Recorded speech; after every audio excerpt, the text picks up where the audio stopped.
This is a guide for the Muddy Waters mission in Modern Warfare 2 DMZ. This is definitely one of the more difficult missions early on in the game, so make sure you stick through to the end of the video. And if you haven't already, make sure to sub to the channel for more DMZ tips, tricks, and guides like this. So the Muddy Waters mission has 3 steps. Step 1 is to find and extract the Shadow Company USB stick from the ASHIKA Island Beach Club. Step 2 is to find and extract the ASHIKA Island intel from the underground waterway. And step 3 is to find and extract the Crown intel from the ASHIKA Island power plant. Now, if you couldn't tell, all 3 of these steps for this mission have to be completed on ASHIKA Island, and all of them require you to loot something and extract with it. So starting off with the first step, which is finding and extracting the Shadow Company USB stick from ASHIKA Island Beach Club, you're gonna have to go to the beach club, which is all the way on the southern portion of the map, and go out to the little dock restaurant thing that is kind of floating out in the water with the bridge across to it. Now, the USB stick is underwater in the sunken portion of the beach club, so you are gonna have to find the broken window to get down in there while swimming in the water. The best thing you can do is shoot out the windows of this beach club, just so you have a way to get in and out easily and get air, because you are going to run out of air while looting for this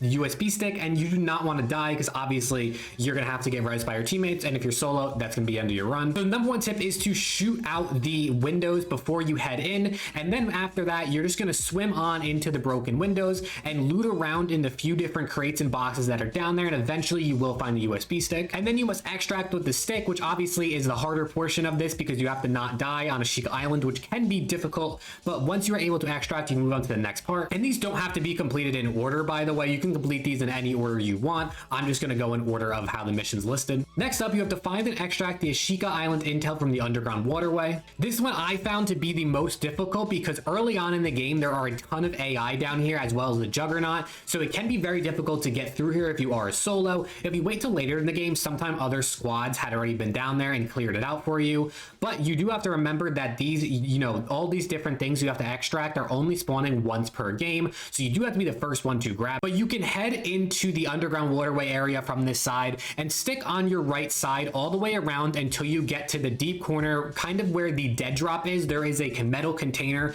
which you can go in, and the intel will be on the floor right there. Make sure it says ASHIKA Island intel on it. I actually had somebody who went down there, took the intel, and dropped a document down there. So at first I picked it up, and then I realized it didn't say ASHIKA Island intel. So some people are actually out there trying to bamboozle you with the intel. So make sure when you grab these items, it actually says what they are. And then of course you need to extract with this item. And last but not least, you have to find and extract the Crown intel from the ASHIKA power plant. As you can see, this is where the power plant is, and this one is a stronghold. So you are going to need a stronghold keycard to get in here and loot this item. Upstairs in the control room is where you will find the intel laying on the floor right by the control panel. Like I said, if it's not here where you saw it on screen, then that means somebody had already looted it. And then once you loot this intel, you are going to have to extract as well. Number 1 tip I can give you for doing all of these missions is to make sure you are geared up before you head into ASHIKA Island, especially when you're trying to loot and extract things. You really want to be able to stand a fight and survive or win a fight if you need to. So making sure you have that 3-plate armor vest, bring in your insured weapon, and just make sure you're fully kitted out for this mission because it'll make doing it easier. And remember, if you loot the item and then you die, you will have to go back in and do this again. So this mission can be frustrating and can take a long time if you get unlucky, or maybe you aren't as good at the PvP portion of the game. Hopefully this helped you find all the intel you need for this mission. If it did, make sure to drop a like and sub to the channel. It's an absolutely free way to support. And with that being said, hopefully I will see you all in the next video.